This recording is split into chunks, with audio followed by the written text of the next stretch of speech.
Namaskar, hello and welcome to Sansad TV. I am Namrata Singh and you're watching Sarokar, the show that dives deep into the issues that matter to all of us as citizens, as families and as a society. Today we bring you a timely episode cracking the admission code.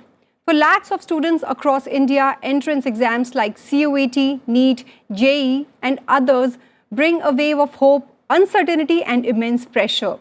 Each one is holding their breath, asking, will I get into the college of my dreams? It's that time of the year again. Summer is at its peak, and so is the anxiety. For students and their families, this moment is not just about marks. It's about the future. It's about years of hard work, long nights, endless coaching, and emotional investment. In every second household, the questions are the same. Will my child get into Delhi University? Will they get the course they want? And if not, then what? What are the other options? Can one bounce back? What's the right mindset to face rejection, success, or a sudden change in plans? For many middle-class families, the pressure starts early, not just to crack CUET, but to get into IITs or qualify for NEET. But in all of this, are we forgetting the joy of learning? Are we pushing our young minds into stress before they have even begun their journey? In this episode, we open the door to an important and timely conversation about possibilities, not just pressure. So to talk about all this, I'm joined by a very eminent panel of guests who will help us decode the process and more importantly, the path forward. Please join me in welcoming Professor HANEET GANDHI, Dean of Admissions at Delhi University. Welcome to the show, ma'am. I'm also delighted to welcome Professor RAJESH SAGAR, Consultant Psychiatrist and Professor of Psychiatry at AIIMS, New Delhi. Thank you for joining us. And it's also a pleasure to welcome Ms. SURABHI DEWRA, career counselor and founder of careerguide.com. Great to have you with us. And finally, a warm welcome to our wonderful studio audience. Today, we are here to hear your voices, your questions, and together try to find some of the answers you have been searching for. So, let me begin the discussion with you, Professor Gandhi. Every year, college admissions, bring the same pressure, same anxiety. And now, though CUET has, helped us move the high cutoffs and, multiple entrance exams. But have we truly addressed the deeper issues in our admission system or have we just shifted the stress? That's a tricky one. So, see, one thing that we have seen with this introduction of CUET is that the anxiety of these students to appear for a test, for a board examinations perhaps would have reduced. The second thing that we have seen with this CUET, it's become a balanced leverage ground for everybody. So the students who could not make to the University of Delhi due to their inflammation in the marks or whatsoever reason, now we have one platform through which the candidates across the country are getting admission to University of Delhi. And we see a heterogeneity in the classrooms, we see a heterogeneity in the demographies, we see a heterogeneity in the movement of the students also across the colleges. So that's a positive analysis that we can say it has happened because of the CUET. Okay. Also, Professor, how do you see the journey of CUET over the years? Has it evolved the way it was intended to? Definitely, it's been evolving. There are improvisations being done. The government is also doing, NTA is also, improvising on based on the data. A lot of data gets added to it every year. So, for example, last year there were around 63 subjects. This year there are 37 subjects in CUET is being done. Last year it was in a hybrid mode. This year they've come back to a computer-based test. And I'm sure they've taken care of all the centers also. So all these aspects are, every year we see a little bit of more taking it ahead, taking it forward, improvising it, improving it with the feedback that we get from the students. The syllabus has been reduced. The syllabus very limited. It's not like you have to read everything from your NCERT books. They give a very limited syllabus in which you have to prepare. The question paper timings and the questions have also been reduced. So we see all this as a very positive move in admitting the students. Okay. Dr. Sagar, if I may ask that, there's a growing perception that if a student doesn't get into the top college, then their future is doomed. Or, how harmful is this mindset especially when it comes to the mental and emotional well-being of a student? So that's very important to know that in a way, what the message is that if you have academically the success is not there, or you have not achieved to your, not gone into the dream college, does not mean that it's a personal failure. I think that's what I think that the important message is. And because we know because that's the best way of selecting the best students out of so many students. So, and if you have not gone through, only few will come in that. And if you have not, so you should not think that it's your personal failure. There where the problem lies, that you have anxiety, you will have sleep problems, you will have mood symptoms or mood swings and so on. And you will feel that life is worthless and so on. So I think that, because that's a very critical period. But important thing is that we should understand that is what the ability to bounce back should be there, that if you have not gone through, does not mean that's the end of the life, end of the door, and you may come out strongly. And there are many, many examples what we have, and which we can discuss. And in a way, you can come out strongly later on. And so you should not think in that way, and because only few will come. And the important thing is that what is important, that you need to choose the branch and the subject of your interest where you can really excel. And but these are all because somewhere we try to grade the success with your marks, with your number. That's how it is. We try to compare different people. That's how the expectations are so high. Not only to the parents or your colleagues or peers, but your own self. You have raised the bar so high, and if you are not able to achieve that, then if this discrepancy can create a problem. But again, the message is that you should not think it's your own failure, because it's just a method of exam which you may not have performed, but later on you can come out strongly, and that's what the message we want to give here. So let's not be stressed. You can always bounce back. Yeah. Ms. DEWRA, as a career counselor, how do you see this shift? You know, earlier the race was about 99%. Now it's about the entrance exam. So has everything truly improved, or has the stress just changed shape for you? Stress has just changed the shape. Earlier it was school board exam. Now it's also school and the CUET entrance exam. I'll agree with ma'am that at least there's no discrimination between state board and CBSE board because of CUET, but CUET has given rise to mushroom of coaching centers. Now I'm going to school also. Now I have to excel in board exams also. Definitely I can't stick with 60%, right? And then I also have to excel in CUET. Okay. I think the stress is much more for students. Saying that, definitely lot of positivity has happened, but we also have to understand these kids now have to go morning 8 o'clock to 4 o'clock to school, and after 4 o'clock take a quick lunch break and then go to coaching center. What? And we are giving rise to another industry. Instead of curbing the coaching center, we are giving rise to another set of coaching centers. Oh, and everywhere, everybody is doing CUET prep, CUET prep, CUET prep. And students are confused. Should I focus on board? Should I focus on CUET? And as career counselors, it gets very difficult for us to go and tell parents, hey, we have to tell the truth. But earlier also there were multiple college exams. I have given like journalism entrance exam. Earlier also we used to have entrance exams, right? But government universities just worked on board exam scores, right? So let's say if I wanted to get to Delhi University, I was good doing CBSE board exams and good with it, right?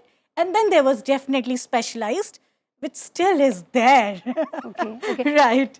Right. So, but Professor Gandhi, you know, how significant is class 12th board exam today?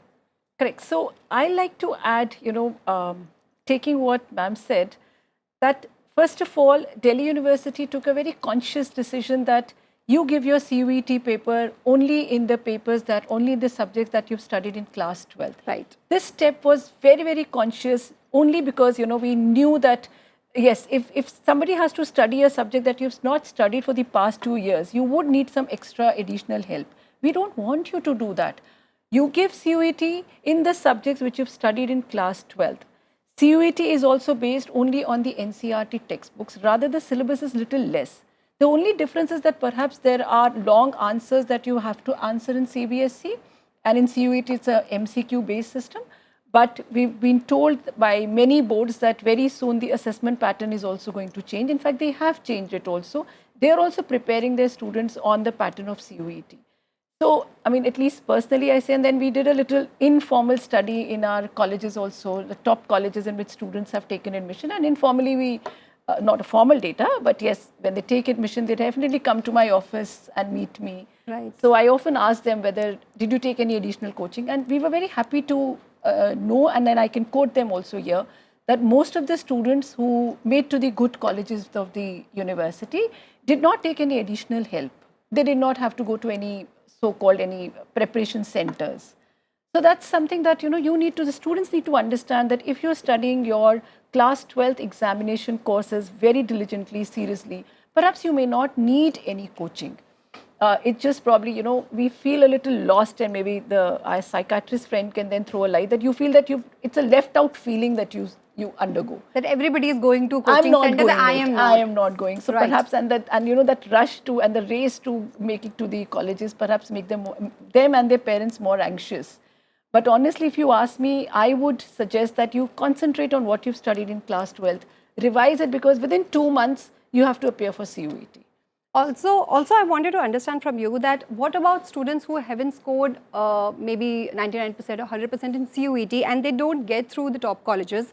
So what are the other, so if they have less cutout, then what are the options they have? Like, sometimes if I have only selected 5 top colleges, and if I don't get through those colleges, then what's the procedure? So let me first, apprise you of the system through CUET, how Delhi University have changed its admission pattern also.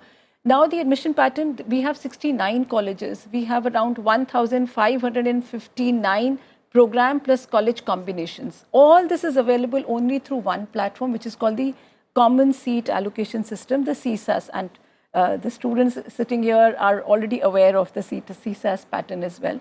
So what we ask the students, which we are going to launch now, the phase 2, you give a preference from all the colleges and all the courses in which you wish to take admission in.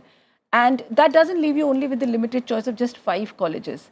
You pick as many out of these 1,500 if you're eligible. You pick 1,500 choices, where it's another world for you. Then we also do admissions through our supernumerary category, like ECA, like sports, like CW category, like PW category. So there are many other options also through which we admit students. And all our colleges, 69 colleges, now have an equivalent ranking. It's not just 5, 6 colleges which are based in the campus. Every college of University of Delhi has almost at par NAC ranking. So go and look at the website of the colleges and you will see that how our colleges have evolved over these years, how significantly every college is now competitive with the other one. Okay. So Dr. Sagar, we often hear students losing sleep, breaking down emotionally, especially when they don't get through the colleges they want. So in such high pressure situation, how can parents, school and society respond with greater sensitivity and support to help the student cope better?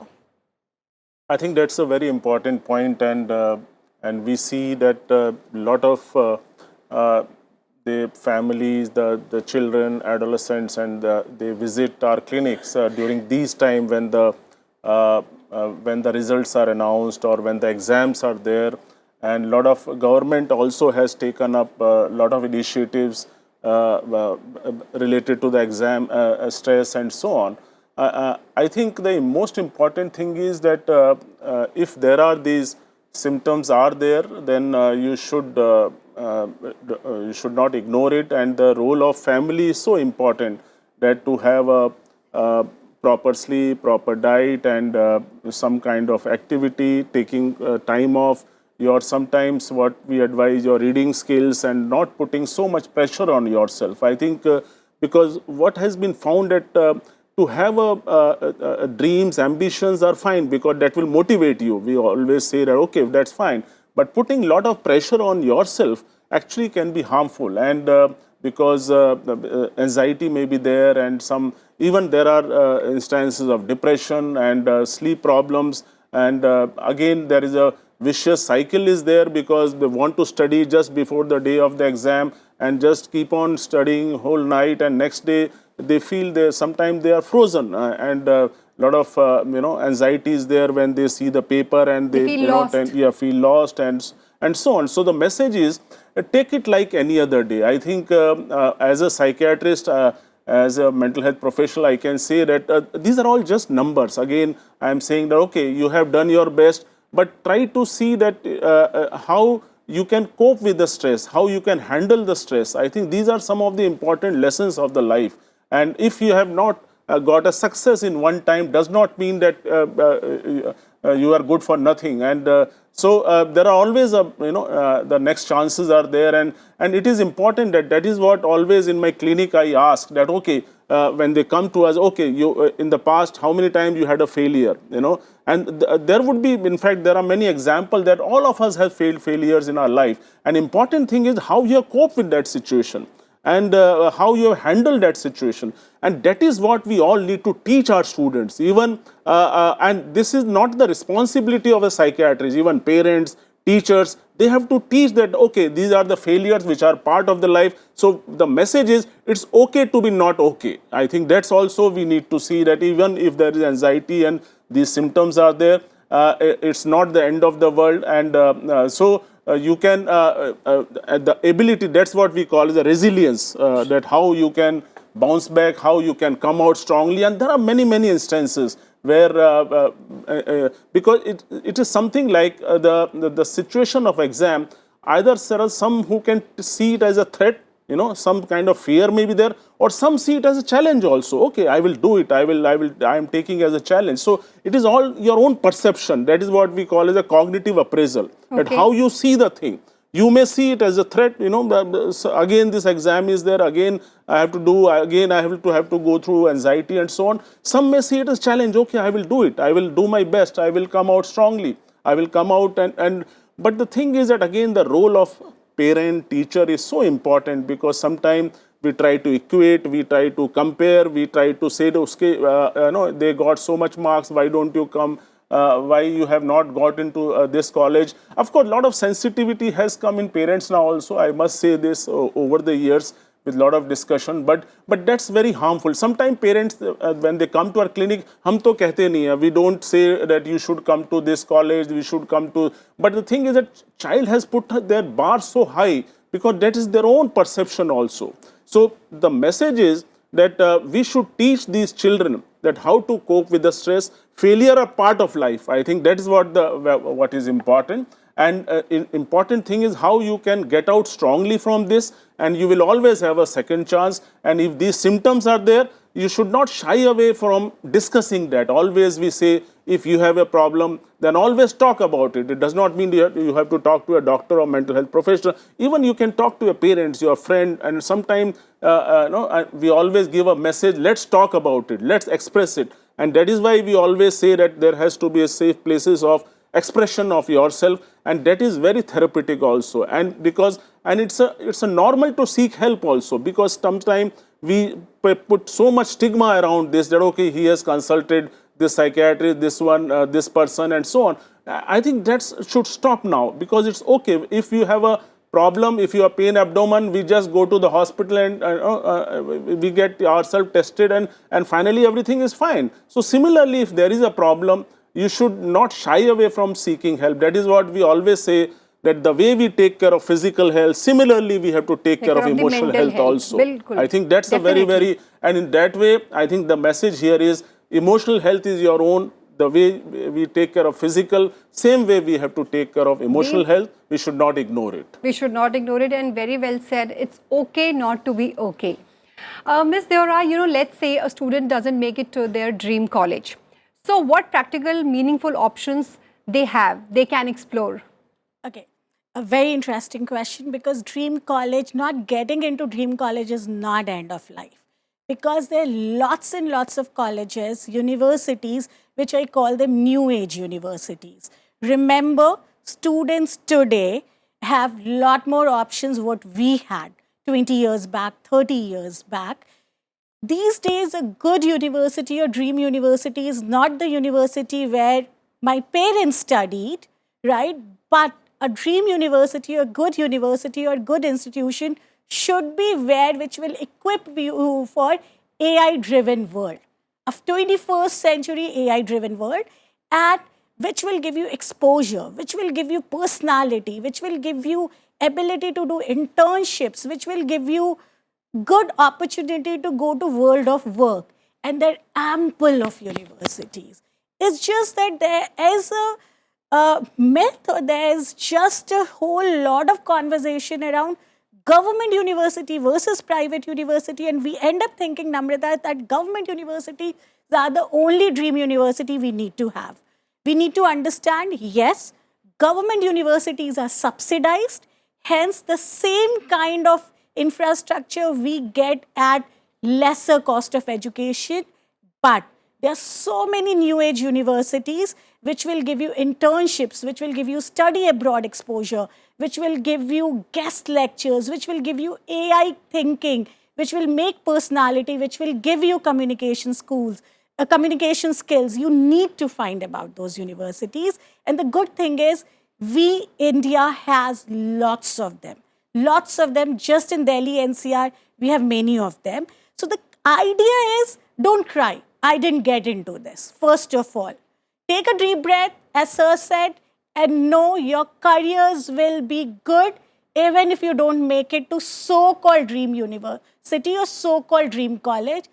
Meet a career counselor or go and speak to somebody who is an expert and find out what are your alternate options.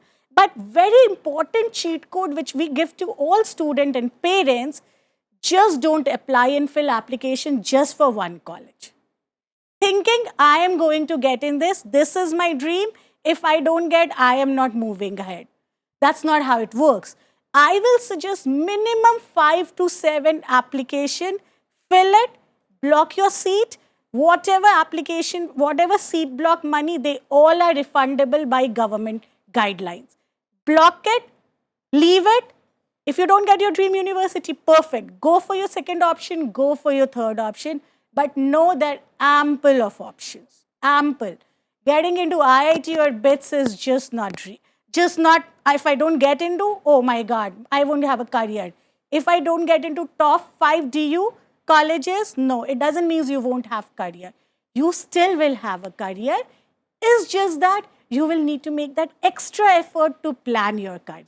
So that's my take now. Explore more options. Absolutely, basically. and fill at least 5 to 7 applications. Definitely. Professor Gandhi, how do you personally define intelligence? Because do you think that getting only like marks in 90s is some, you will call that as a bright student? No, right? Absolutely not. Yes, yes.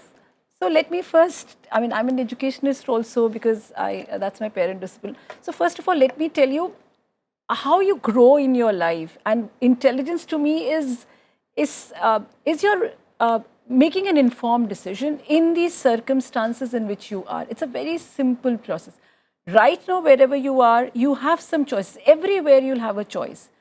Where you stand, and among those choices that you have, if you make an informed decision, that is being intelligent. To me, that's a very simple definition of intelligence. Your coping mechanism, your problem-solving abilities.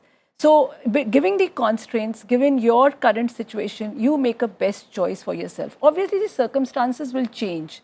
It's how you communicate. Often we do a lot of public dealing. The first thing that attracts anybody is how you communicate, how clear you are. That means if you're communicating properly, then there is a very strong connection in what you are speaking, thinking, and expressing. That's the first trait of being intelligent. Okay, so you should know what you're talking about. You should know what you're thinking about it. If everything is clear, then definitely believe me that you're an intelligent person. And nowadays, as each one of us are stressing, it's not important to have a good so-called those academic marks. It's your overall development. It's how you perceive yourself. It's how you maintain your perseverance. how confident you are, and every age, every step will give you something new to learn. Coping up with it, embracing it with a smile. That's most important. Every situation, you will definitely come out of it, how hard it would be. Time just flies, time passes away. You probably, all of you have just given class 12th, right? You could be 17 years old. In a flick of a second, you don't even realize that you're 17. We don't realize we are so old. so it's so every decision that your parents would have taken, right and wrong will come later. It's the situation in which you've taken a decision that's more important, and that's your level of intelligence that you can have. It's a very simple thing for me. Definitely. Dr. Sagar, in a country where, we dream of reaching moon, and there is no surprise that our academic aspirations are also very high. So we have seen or heard parents, they're deciding their child to go to AIIMS or IITs when they are born. Like when they are in class 7th, they send them for coachings. So what's the cost of this kind of parenting? What advice would you want to give to such parenting? Yeah, I will say that, okay, it's okay if you dream. I think that's fine, because that will motivate you, that will in a way drive you also. That's fine, but putting so much pressure on yourself, and there is a good evidence for that. In fact, we discussed about intelligence, and because the important thing is what we call as emotional intelligence, how you can relate yourself, how you can address the anger within yourself, and this is such a important, the success lies that the balance of how much balance with the emotional intelligence, social intelligence you have. That is why always I say, when I have to write a CV for my student, like in Western countries, they always ask that whether this person is able to work in a team or not, he is a team man or not. So this is also very, very important. So that is why the overall growth is important. So I think the message here is that we need to see that though the aspirations are there of IITs and AIIMS or top colleges of the country, that's of course we want to have that as a dream. But always, if you see the life history of people, actually those who have not been trained in the dream college, in fact, in one way, I would discourage having these top colleges, top 10, top 5, because that in a way puts people off, as if they are in such an inferior college or inferior, because that's not the case. Because you can really excel there also. People does not mean that those who are in IT, they will always go to the top positions in the world. It's not so. Those who are in that so-called mediocre, they also can excel. And there are many examples of that. I think we should give those examples. So if you have not gone to that dream college, so-called IITs, still the message is that you can excel there. You have to work hard. And as I said, it's not just, though we stress so much on the numbers, marks, grades and so on, but you have to see that where your interest lies, where you can excel, you can even change your stream, where your interest is there. So look at that, and the important thing is the overall growth and development is important, and that is what we need to see. And you may do good even if you are not in the top college. I think that's what the important message. I am sure my other panelists will agree with that, that it is not so important that you only need to be in the top 10 college of the country or the world. In fact, we should get away from this mindset, and even we should think that, okay, we are happy with ourselves, what we have done. That is what we say, self-awareness. How I am comfortable with myself, that is more important. Even those who are in the top institute, sometimes they have so much difficulty. I see so many young people in my clinic, they have difficulty, because what happens in the top college, because they are the topper of the school, but when they see people who have come, they all are toppers there, then they have a lot of difficulty. They have their difficulty to cope, because they are used to be only a #1 position in their school. Right. When they come to institute like AIIMS or IIT, there they see that, okay, 100 people are also a topper of their school. Then they find that they have come so down. They are not able to cope that situation. Right. So again, the important thing is we need to see that how we are able to cope, how we are able to handle these difficult situations, and this situation will come, and we have to accept the failure if they come in life. We have to see that how stronger we have become, I think that is more important. Definitely, we should accept the failure and be positive. But, Ms. DEWRA, one thing I would like to ask you, that affordability is also a growing concern, like with private colleges fee running into lakhs. So it also gets very difficult. Very interesting question. Yes, affordability is concerned. College fees and cost of education has gone high, including likes of so-called top dream colleges. That's definitely a concern. In this case, I can give two options to students. One is, alongside your college, you can do your part-time internships, work from home, and it's quite good, nice. Second, there are a lot of scholarships available on college websites. Please explore it and try to explore it much before the college application process starts, so that you are aware of. And colleges are very happy to give these scholarships if a student comes forward and asks for it. But let's say none of these works for you. There are other opportunity of open schools, which I do suggest, right, in case affordability becomes a question mark. But with open schools, very good facilities, because we saw 2 years in COVID, we all studied like an open school, right? Online, through video. So yes, infrastructure has become better, way to teach has become better. But in that case, if you're doing an open school, there's few pointers one should really remember. Please, after attending class, try to do internship every year, at least one, so that you stay connected with people. Try to attend a lot of workshops outside the colleges. Try to attend all the workshops and seminars which these open schools provide. We learn most when we interact with people, interact with peers, take part in annual functions, college fest, organize these. Those create our personality. So in case if you're enrolling in any sort of distance learning program or open school, make sure you are continuing your hobbies, you are continuing your extracurriculars, and you're attending a lot of workshops wherever you can find, so that your social skills, communication skills, and personality development builds on. So basically, explore your options. So now I open the floor for the audience. Ma'am, I'm Ujjwal Arya. I'm here to ask that is it advisable to take a drop for 1 year or some time to self-educate yourself, as there are many topics because of which you might not want to go to a college? Ujjwal, fantastic question. I really appreciate, because I was hoping when you said, can I take drop? I thought you will say, can I take drop to prepare for entrance exam? But no, you said, can I take a drop to explore myself? Wow, clap to you, absolutely do it. Drop year is a very popular concept to explore yourself in Western countries. People take drop, they do internship, they travel, they understand, and then they take admission. So yes, quite advisable, provided you don't, there's nobody in the home telling you every time, kya kar raha hai? Kyun baitha hai ghar mein, right? Or you are not getting under peer pressure. Oh, you're not going to college? Don't get into that pressure. If you're okay with, great, do it. That's my take. Ma'am, you would like to answer? So, depends on for what reason you are taking a drop year. If you're enhancing your abilities, go ahead. But let me tell you, with the national education policy, a lot of changes have come up in the education system.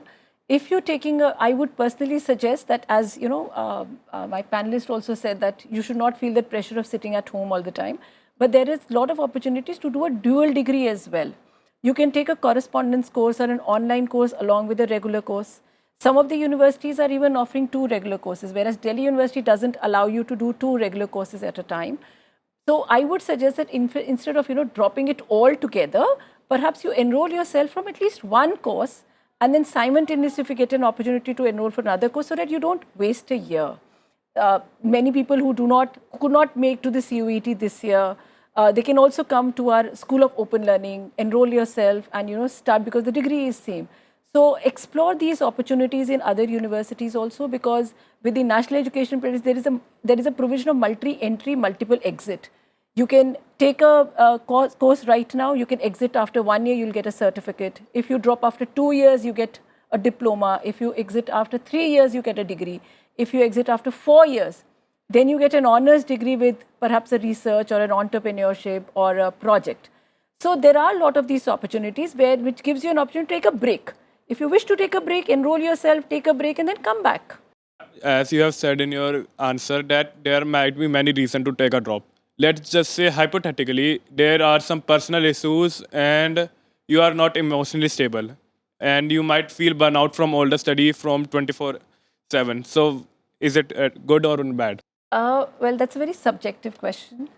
Yes, there are situations when you may like to, take a little retreat and a break and then emotionally if you wish to. But exploring the world is always a good opportunity. It rejuvenates you. So a very sensitive and a very subjective question, but I think that's how I would like to take it, that it's very subjective. Maybe Sir could answer I it. think He's a Dr. Sagar psychiatrist. would be the best to answer Okay, this so question. I think my response to this is, somewhere we put a word drop as a very negative sense. So I think the message here is that if it allows, the situation is there where you need to drop, and one of the example you gave that if you are not emotionally strong, then why not explore this opportunity? Again, it is a person to person. One cannot be generic to say that always, because what we should know that dropping also, you are sitting at home, that can be more stressful also because you are alone, you are not with your friends, because going to college is not just for studies. We all know that. That is what we always say, in a way you are meeting your friends, you are doing something, you are having a fun, you are having a joy together. Being in a company itself is very stress buster in that way. So you have to see all the pros and cons, and taking a drop. And I agree that there are many things which can be done during this so-called drop period also. You can enhance your skill, and there are so many options available. My colleagues will tell you here that you can do it, but that will not be really a drop in that sense. So you can make best use of the time. Always we say, because this is a very fertile mind and you can use it. And always we say, one of the slogan when we say, the mind is either you use it or lose it. That is in the context of dementia and all we say, because it's such a fertile, you use it because there are so many things available. So in that sense, it's not a drop. But again, it will depend on person to person. If there is emotional problem, then definitely one should seek a help. As I said earlier, you should not shy away. We should, in a way, encourage a person. If not only you, your friend or family member has any problem, then you should always encourage them, because, and we all know those problems are so common. Let me tell you, the figures are exaggerated. It's so huge. The magnitude of having a problem during college is so vast. We try to ignore it, and sometimes if we are not taking care, then it can lead to the serious repercussion also. We should be aware of it. We all know it. My name is Prince Annie. So I have a question for you. It's an opinion-based question. I want to know what is your opinion. Are we heading towards an impending mental health crisis in students like us who are just 17 and they are, I won't use the word forced, but they have to make a decision what they will do ahead for 3 years or 4 years, what they'll choose as a career? Or are we getting, as an Indian society, more vocal towards the mental health crisis that a student may face after studying for 12 years in a school and then making a choice for college? And second question is for Professor Gandhi. Ma'am, as they say, too many boils spoil the broth. We have too many options when we go through the DU CSAS portal. We'll be getting the phase 2 now. I have many friends who are making a preference list of at least 222 colleges and program combinations. So there are many programs and combinations. So is there any initiative from Delhi University to make it more concise, to publish a report or maybe a list of this combination so that it could be easy for students like us? Okay, great question. I will answer. That was your first question. Wonderful. Prince, no? Okay, great. So, yes, I think in a way, I would say that in the recent time, that some of the media headlines are, the crisis and mental health, and some of, things are coming up. And there is no doubt that the prevalence, the burden has increased over a period of time. No doubt. We cannot deny this.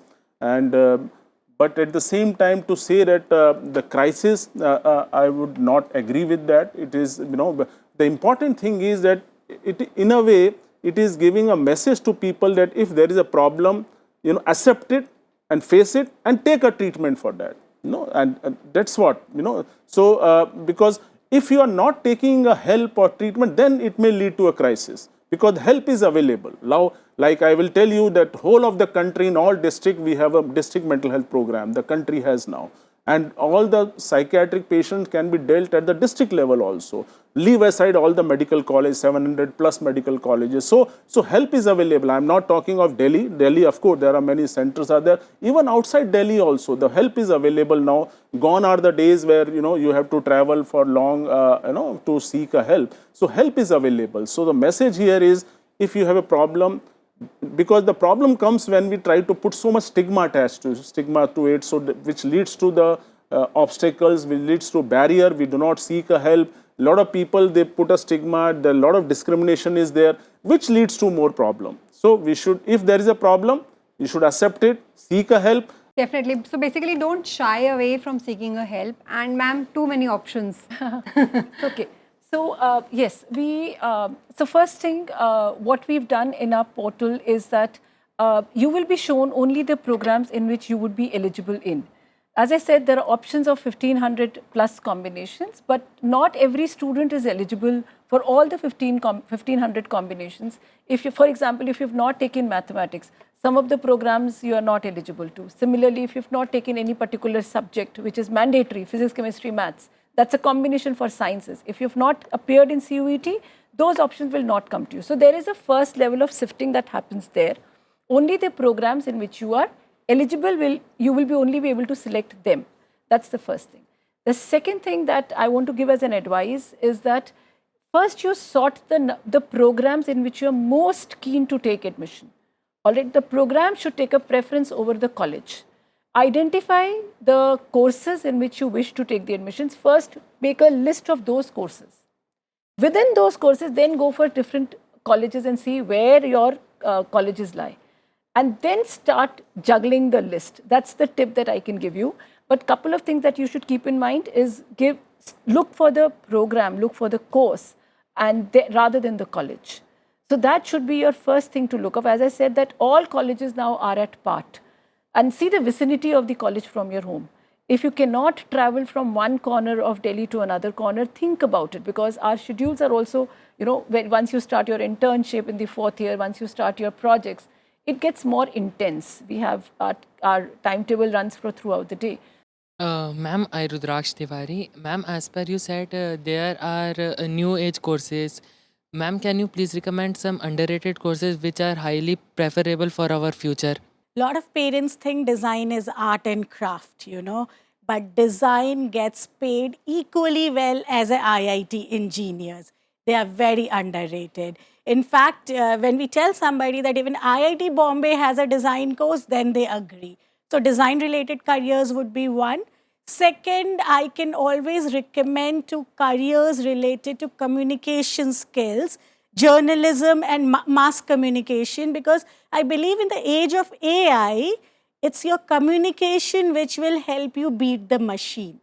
So yes, ability to deal with that would be very important, and that's not very popular. Third, I think in the new age courses, I'll suggest when you're looking at the course, look at the AI component on the course. How many semester, what courses, what it could be done, and it's okay if colleges have yet not picked up to that. Can you still go and learn some extra course or something? So anything to blend of that AI, cyber security would be great. As you said, AI is a futuristic course. So many courses like BSc, BCom, BBA, BA, are they not so futuristic now? If yes, then what? How can we make them more futuristic? Say this on national TV, but yes, they are not very futuristic. But good that you have mentioned the second part. How can you make this futuristic? Pick up a lot of extra courses. Most of the colleges and universities do have skill courses. Pick that up additionally. Second, do a lot of internships. At least, even if your college curriculum says 1 in 4 years or 1 in 3 years, try to do at least 1 in 1 year. How to avoid career regrets? Like, I want to do something now, but There's nothing called you can avoid career regrets. You will always have. Right? Everyone has always it. have. Everyone. Right? It's just planning more, talking to more, attending such talks more, you will minimize it. Minimize it. So ma'am, beginning with you, very quickly, what's the one message you would like to give to our students and parents who are watching this show? I would suggest that, just embrace your positivities, your strengths and your weaknesses. Because life is too short, but at the same time, it gets really heavy when you kind of make wrong choices. But just be happy and embrace the choices that you've made. That's the only thing that I would like to say. Dr. Singh. Yeah, already I agree. And so my message is to society and teachers and parents and everyone, where support people who have a difficulty, who have problems, support them, lay your shoulder to them, give advice to them how they can, feel better, and always give advice so that they can seek help, and do not stigmatize these people who have a difficulty, who have a tough time, because we all go through the tough time, and bounce back. I think that's a message we'll give here. Ms. DEWRA? My pointer would be there's nothing called top college or top career. Wherever you're enjoying and you're able to invest 8 hours a day with a lot of joy, that's your top career and that's your top college. So that should be. Definitely. So it's time now to wrap up today's discussion. We have heard some honest and thought-provoking perspectives from our experts and our audience. And what's clear is this: success isn't defined by one exam or one college. There are many paths, many choices, and more than one way to build a meaningful future. So to every student watching, your marks don't define your worth. Keep learning, keep growing. Thank you to our panelists, our wonderful audience, and to you, our viewers, for being part of this important conversation. So stay tuned and keep watching Sansad TV.